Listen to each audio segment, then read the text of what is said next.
దిత్వా తుపాను ప్రభావంతో ఆంధ్రప్రదేశ్లోని నెల్లూరు జిల్లాలో 3 రోజుల నుంచి విస్తారంగా వర్షాలు కురుస్తున్నాయి. ఎడతెరిపిలేని వర్షాలతో వాగులు, వంకలు పొంగి పొర్లుతున్నాయి. ముసురు వానలతో రబీ వరి నాట్లు, నారుమడులు నీట మునిగాయి.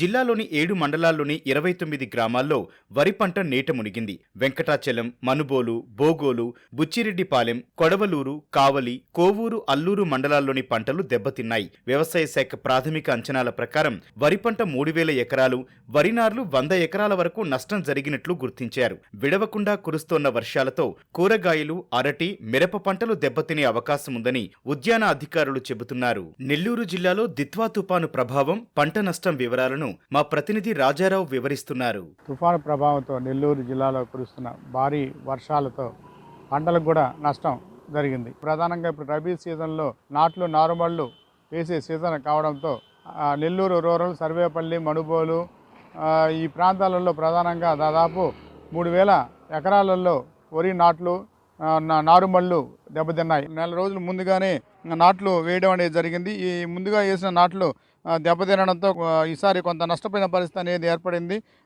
ఇదే పరిస్థితి ఇంకా మరో 2 రోజులు వర్షం ఉంటే ఎక్కువగా ఇందుకూరుపేట మండలంలో కూరగాయల పంటలకి తీవ్ర నష్టం అనేది జరుగుతుంది. దాదాపు ఇందుకూరుపేట మండలంలో 20 గ్రామాలు ఉన్నాయి. 20 గ్రామాలలో కూడా ఎక్కువ కూరగాయల తోటలే సాగు చేస్తారు.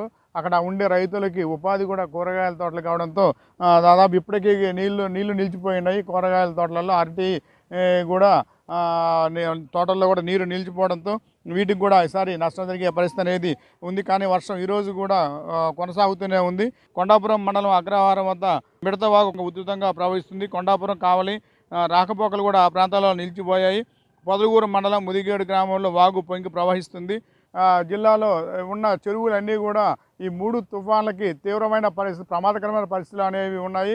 ఇవి ఎప్పుడు తెగిపోతాయో అనే విధంగా కూడా ఒక 150 చెరువుల దాకా అధికారులు ఇంతకుముందే గుర్తించున్నారు. మరో 50 చెరువులు ఈ స్థాయిలో పెరిగే అవకాశం ఉంది. సర్వేపల్లి నియోజకవర్గంలో అత్యంత ప్రధానమైన చెరువు అది. జలాశయము దాదాపు 30,000 ఎకరాల ఆయకట్టు ఉంటుంది. అధికారికంగా, అనధికారికంగా సర్వేపల్లి చెరువు పరిస్థితి కూడా ప్రశ్నార్థకంగా ఉంది. ఇది మనం నెల్లూరులో పరిస్థితి చూస్తే. నెల్లూరు నుంచి రాజారావు, ఈటీవీ న్యూస్.